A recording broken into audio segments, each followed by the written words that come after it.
La vie en vrai. Et ça y est, c'est officiel, on connaît le parcours du prochain Tour de France qui s'élancera d'Italie pour se terminer à Nice. Parmi les villes étapes, il y a Gruissan dans l'Aude, d'où partira la 16e étape le 16 juillet prochain. Joanne Manuel Bacot, bonjour.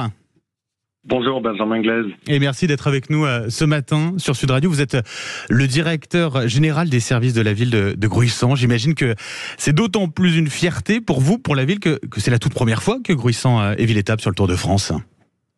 Oui, c'est vrai, c'est une grande fierté, un grand plaisir, un grand défi aussi pour la petite station de Gruissan dans l'Aude qui compte 5000 habitants, un peu plus, mais 12 fois plus l'été puisqu'on accueille jusqu'à 70-80 000 personnes.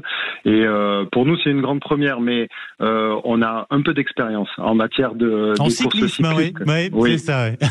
Oui, parce que vous avez déjà organisé des grands événements.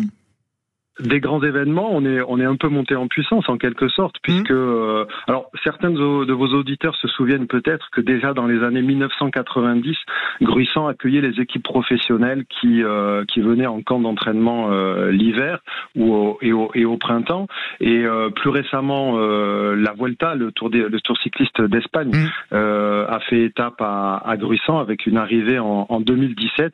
Et alors ce qui est particulier, c'est que l'étape de 2017 c'était Nîmes-Gruissan, et le Tour de France fera Gruissan-Nîmes cette année. Donc l'année prochaine, on fera le recto verso. C'est ça. Bon, en tout cas, ça faisait longtemps. Pour vous, c'était la suite logique justement de candidater pour une étape sur le Tour.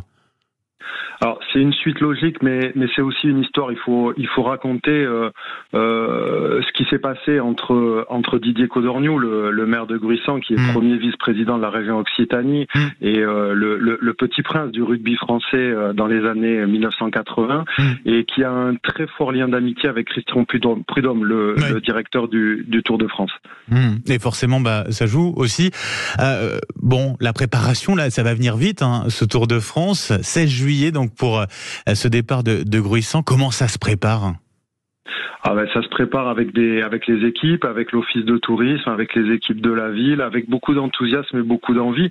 Et puis on verra pas trop le temps passer en 2024 à Gruissan, puisque on va célébrer les 50 ans de la station, qui est issue de la mission Racine. Vous savez, cette mission d'aménagement du littoral languedocien dans les années 70.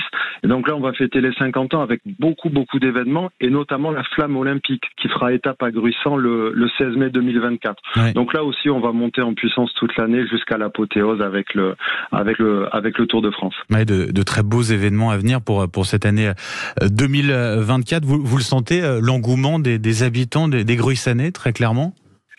Alors, on va le sentir, parce que jusqu'à hier, c'était secret. Ouais. Un secret qui a un peu transpiré dans les rues de Gruissan, et on sent bien pousser l'enthousiasme, c'est vrai. Et puis surtout parce que le Tour de France, ça correspond vraiment aux valeurs de la ville de Gruissan. C'est un événement qui est à la fois mondial et populaire. C'est un facteur de lien social. Il relie les gens, il relie les générations. Qui n'a pas entendu son grand-père lui raconter que dans sa commune ou dans son village, le Tour était passé il y a 30 ou 50 ans. Et ça, c'est des messages qu'on se passe de génération en génération. Et vous parliez tout à l'heure d'événements douloureux et d'événements dramatiques qui se passent dans le monde. Je crois que la société a besoin aussi de ce lien social. Oui, besoin de lien social, et puis d'événements aussi festifs, rassembleurs. Ça sera le cas, bien sûr, sur le Tour de France. Vous attendez quoi comme retombée ? Il y a aussi la possibilité pour une ville comme Gruissan de se faire connaître au niveau national, mais surtout au niveau international aussi.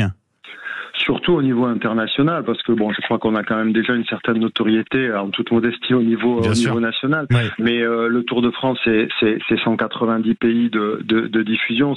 C'est maintenant, depuis quelques années, des étapes qui sont diffusées en direct du début à la fin. Donc tout le parcours sera médiatisé. Pour nous, ça c'est très important.